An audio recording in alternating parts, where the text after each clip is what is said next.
It all started when Karen, the self-proclaimed queen of our neighborhood HOA, decided to take matters into her own hands. I never thought I'd be involved in a battle over something as ridiculous as water, but that's exactly what happened.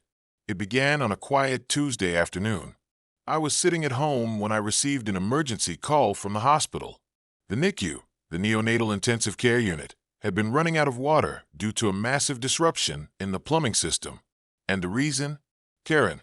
You see, Karen had recently been elected as the HOA president, and she'd taken it upon herself to enforce some questionable rules, one of which included savings on water usage for the entire neighborhood. That meant she started cutting off water supplies to parts of the building, including critical areas like the hospital's NICU, which was home to vulnerable infants who relied on constant, uninterrupted care. The water shutdown had left the unit scrambling.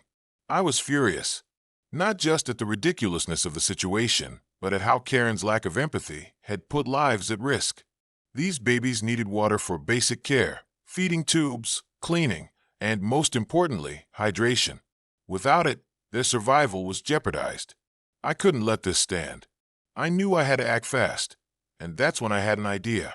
I had connections with the U.S. Navy, and I knew they had a hospital ship capable of offering medical support in emergency situations. It was a long shot, but I made a call and explained the situation.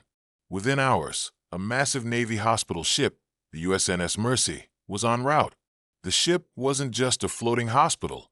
It was equipped with state-of-the-art medical facilities, including water purification systems, and could provide backup to the NICU until the plumbing issues were resolved. Karen had no idea what was coming. When the Navy ship docked in the harbor, the look on Karen's face was priceless.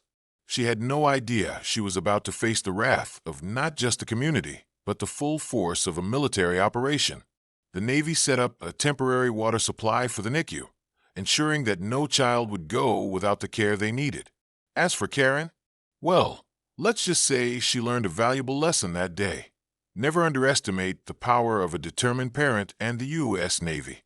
The water was restored, the babies were safe, and Karen was left with the humbling realization that sometimes taking on the wrong cause comes with consequences. And that's how I turned an HOA nightmare into a victory for the NICU. With a little help from the Navy,